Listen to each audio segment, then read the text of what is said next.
Assalamualaikum warahmatullahi wabarakatuh. Selamat pagi semuanya. Baik, teman-teman semua, bagaimana kabar hari ini? Tentunya kita harus semangat dan sehat selalu ya. Karena hari ini kita masih akan melanjutkan materi. Di film minggu kemarin kita sudah membahas beberapa materi yang tentunya juga kita sudah menyelesaikan beberapa rangkaian materi-materi tersebut. Kemudian selanjutnya sesuai dengan RPS yang sudah kita sepakati di awal pembelajaran, dan hari ini merupakan pertemuan kita yang keempat. Sesuai dengan pertemuan keempat, maka pertemuan keempat ini tema kita adalah perkembangan individu dan juga analisis standar kompetensi kemandirian. Baik, ketika kita berbicara tentang perkembangan individu, maka secara umum di dalam aspek perkembangan itu ada 3 hal yang tersirat. Yang pertama adalah aspek perkembangan yang meliputi fisik, kemudian kognitif, dan terakhir sosio-psikologis. Kemudian yang kedua, kita akan mencoba melakukan menganalisis standar kompetensi kemandirian, yang dimana sumber data yang akan kita gunakan adalah sumber rujukan dari Depdiknas 2007. Ya, baik, kita langsung saja masuk ke slide selanjutnya. Baik, di sini kita akan membahas di sub pertama adalah pentingnya perkembangan individu dalam pertumbuhan pribadi. Di sini ada 3 sub besar yang kita akan mencoba diskusikan di sini. Yang pertama adalah bagaimana self-awareness, yaitu adalah kesadaran diri dari seorang individu untuk memahami kekuatan dan kelemahan yang akan membantu dalam mengembangkan diri dan lebih baik. Artinya sebagai individu yang sadar, tentunya juga kita memiliki kelebihan dan juga kelemahan. Tentunya ini harus betul-betul disadari apakah bentuk kelemahan itu dan bagaimanakah bentuk kelebihan yang kita miliki. Kemudian selanjutnya di sana adalah bagaimana terkait kemampuan kita untuk melakukan peningkatan karir. Dalam peningkatan karir, perkembangan individu dapat membantu dalam meningkatkan karir dan kesuksesan profesional. Ketika individu memiliki perkembangan yang baik yang meliputi 3 aspek tadi di atas, maka secara otomatis seharusnya perkembangan individu juga akan lebih baik nantinya.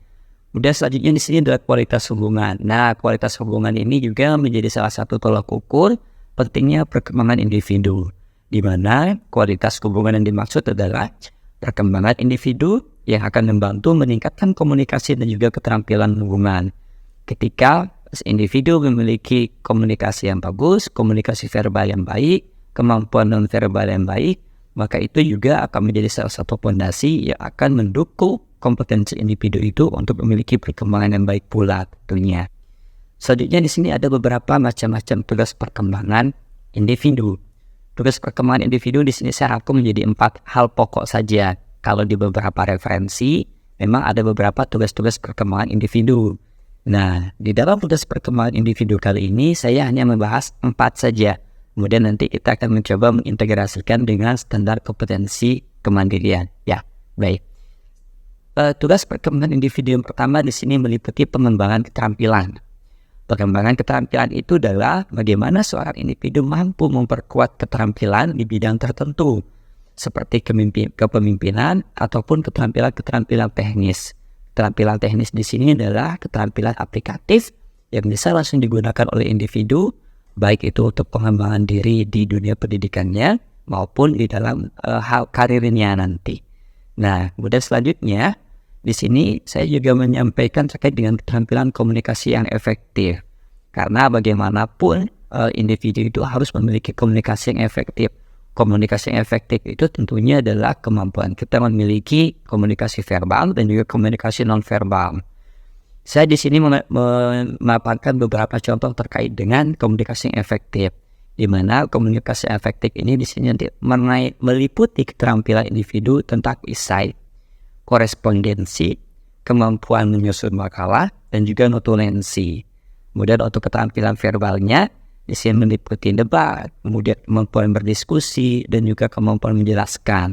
Kemampuan menjelaskan ini tentunya adalah bagaimana seorang individu itu mampu memberikan pesan sehingga pesan yang akan diberikan kepada lawan komunikasi itu bisa tersampaikan dengan baik. Jadi keterampilan komunikasi efektif ini juga menjadi salah satu keterampilan cukup penting di dalam tugas perkembangan individu. Dan selanjutnya di sini adalah pengembangan hubungan sosial. Jadi hubungan sosial ini mengembangkan kemampuan berhubungan dan berinteraksi dengan lingkungan sosial dan juga budaya. Kenapa ada budaya yang kita selipkan di situ? Kita tentunya sangat ingat bagaimana beragamnya Indonesia. Tentu dengan keberagaman itu kita harus betul-betul memahami karakter setiap lingkungan sosial yang akan kita kunjungi ataupun di mana kita berada pada saat itu.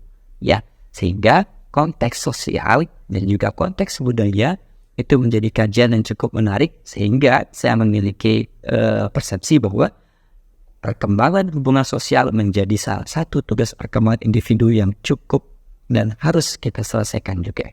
Nah, yang terakhir di sini adalah eksplorasi minat. Eksplorasi minat di sini menggunakan waktu luang untuk menyelidiki minat baru dan mengejar hobi yang membangkitkan semangat. Eksplorasi itu bagaimana kemampuan kita menemukan hal yang baru, mengeksplor apa yang kita miliki, atau mengeksplor apa yang kita temukan. Artinya, ketika seorang individu memiliki minat eksplorasi yang tinggi, maka kemampuan atau keinginan untuk tahu, keinginan untuk mengembangkan diri tentunya akan lebih tinggi. Ya, teman-teman, seperti itu. Kemudian kita lanjut ke slide selanjutnya.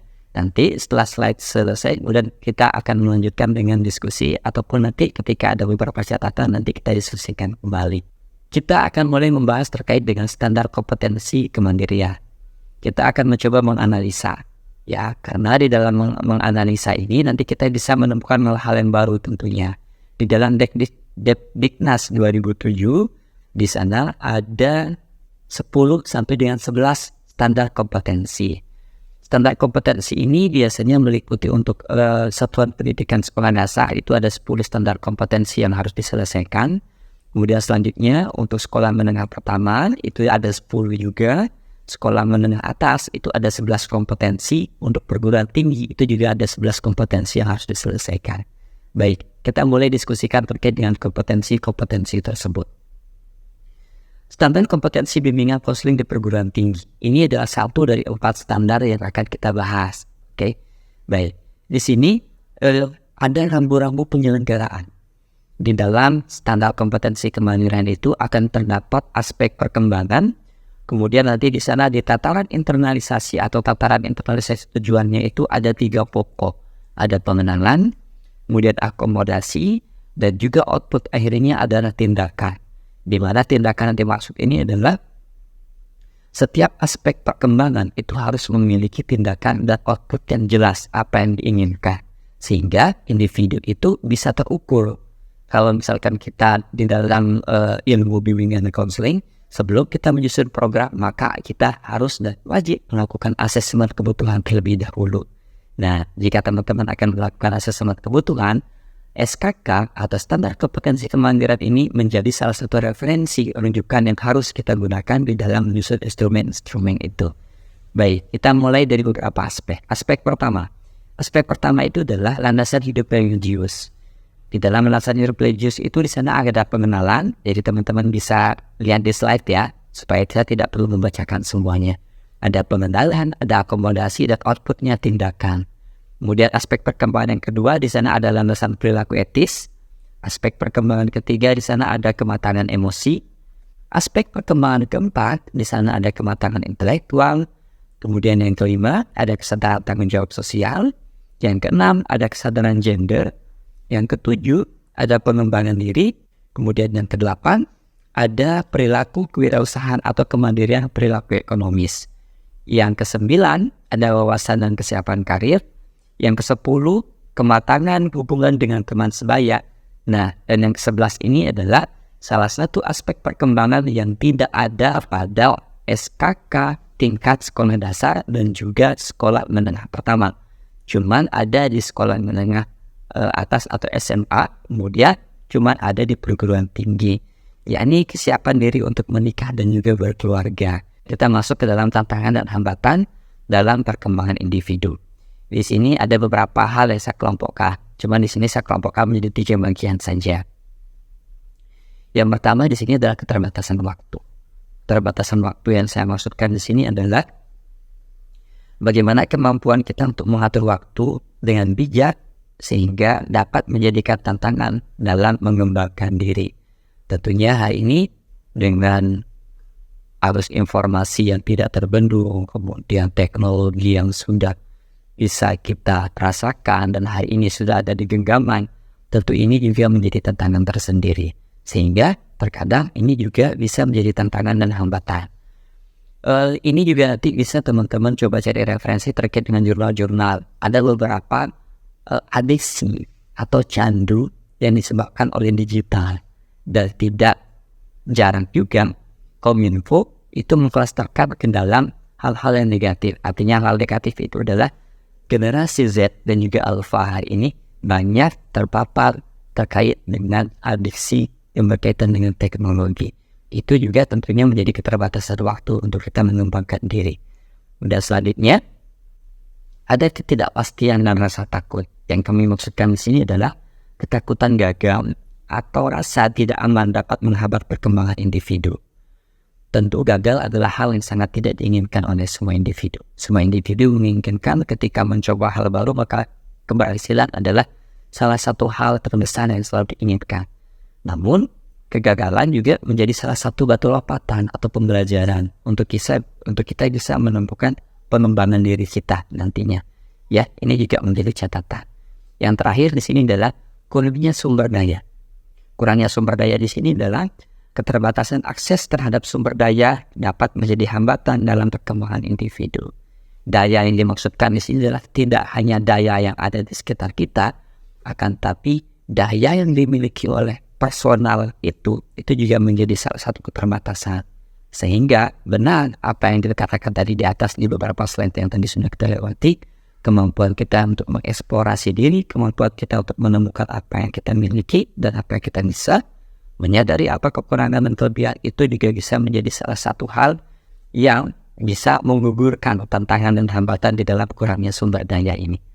Yang selanjutnya, ada strategi untuk perkembangan individu yang efektif.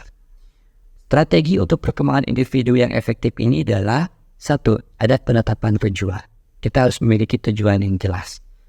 Penetapan tujuan di sini adalah menetapkan tujuan yang jelas dan dapat diukur membantu fokus dan perkembangan individu. Jadi, tidak salah. Lalu pertanyaannya adalah, apakah kita harus memiliki tujuan satu, kemudian kita selesaikan? Tidak mesti. Ada beberapa orang yang kadang-kadang memiliki beberapa tujuan yang bisa diselesaikan dalam satu waktu. Cuma ketika kita memiliki tujuan yang tetap, menetapkan tujuan, maka di sana juga kita akan memiliki fokus. Oke. Kemudian selanjutnya di sini adalah pengembangan rencana tindakan. Membuat rencana tindakan yang terperinci sehingga membantu menjaga konsistensi dalam perkembangan individu. Di minggu yang kedua, kita pernah membahas terkait dengan mapping teori dan juga terkait dengan mapping asumsi. Jadi bagaimana kita mencoba membuat peta hidup yang sehingga kita memiliki target-target di sana. Target jangka pendek kita misalkan dalam satu semester ini apa yang harus kita lakukan. Kalau misalkan kita akan memberikan layanan itu, kira-kira apa yang akan dilakukan oleh individu-individu itu di dalam mencapai target-target itu. Oke. Dan selanjutnya, pelaksanaan dan evaluasi. Melakukan tindakan yang diperlukan dan terus mengevaluasi kemajuan dan juga kesuksesan. Evaluasi ini dibutuhkan, artinya mengevaluasi tujuan kita sejauh mana persentase keberhasilannya, dan juga sebagai tolak ukur untuk mengevaluasi kemampuan diri kita. Kemudian slide selanjutnya. Di sini manfaat dari perkembangan individu yang sukses. Di sini ada 3 hal juga yang saya menjadikan tugas pokoknya. Ada peningkatan produktivitas. Kemudian selanjutnya motivasi dan peningkatan kepercayaan diri. Kemudian selanjutnya pembangunan hubungan yang lebih baik. Ketiga hal ini menjadi hal yang bermanfaat dari perkembangan individu yang sukses. Ketika kita sudah bisa menyelesaikan beberapa rangkaian-rangkaian itu, maka kita juga secara otomatis memiliki produktivitas yang lebih baik dalam tentunya. Kita akan memiliki motivasi yang lebih tinggi. Percaya diri kita tentu akan lebih meningkat. Kemudian membangun hubungan yang lebih baik, tentunya lingkungan sekitar juga akan lebih menghargai kita. Sebelum saya selesaikan slide ini, kita coba mengkaji Al-Quran surat Az-Zariyat ayat 56. Ya, yang artinya Allah berfirman, Dia menciptakan manusia dan jin semata-mata agar mereka beribadah kepadanya. Coba kita mengkaji lebih jauh. Di sana Allah menciptakan manusia bukan hanya sekedar untuk tidur, bukan hanya sekedar untuk bekerja, bukan hanya sekedar untuk makan dan minum saja, melainkan untuk melengkapi tugas mereka di bumi, dan ini beribadah juga kepadanya. Kesimpulan dari poin penting ini adalah perkembangan individu itu penting untuk pertumbuhan pribadi yang sukses dengan memahami arti, tantangan, strategi yang efektif. Setiap individu dapat mencapai potensi penuh dan kepuasan hidup yang lebih besar. Oke, ini adalah materi kita pada pagi hari ini.